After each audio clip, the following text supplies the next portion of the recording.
Welcome to T2B live. మా T2B live channel ని subscribe చేయండి. లేటెస్ట్ అప్డేట్స్ కోసం బెల్ ఐకాన్ ని ప్రెస్ చేయండి. ఏ చిన్న అప్డేట్స్ ని మిస్ కాకండి.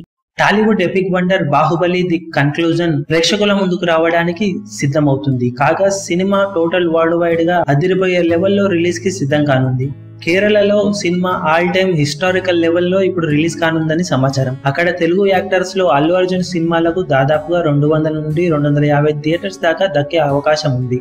అది అక్కడ సూపర్ స్టార్లకు దక్కే థియేటర్ల లెక్క. కానీ ఇప్పుడు బాహుబలికి ఏకంగా 320కి పైగా థియేటర్స్ దక్కే అవకాశం ఉందని విశ్లేషకులు చెబుతున్నారు. సినిమాపై ఉన్న అంచనాల నేపథ్యంలో ఈ థియేటర్స్ కూడా మరింతగా రిలీజ్ సమయానికి పెరిగే అవకాశం ఉందని అభిప్రాయపడుతున్నారు. బాహుబలి 2 టోటల్ బిజినెస్ కేరళలో 14 కోట్లను టచ్ చేయగా సినిమా టోటల్ రన్ లో ఖచ్చితంగా 30 కోట్లకు పైగా షేర్ వసూలు చేస్తుందని అక్కడ డిస్ట్రిబ్యూటర్లు నమ్మకం వ్యక్తం చేస్తున్నారట. కాగా ఏప్రిల్ 28న బాహుబలి 2 భారీ ఎత్తున వరల్డ్ వైడ్ గా 6500కు పైగా థియేటర్స్ లో రిలీజ్ కి సిద్ధం కానుంది. మరిన్ని లేటెస్ట్ అప్డేట్స్ కోసం T2B లైవ్ ని సబ్స్క్రైబ్ చేయండి. వీలైతే లైక్ చేయండి, కుదిరితే షేర్ చేయండి.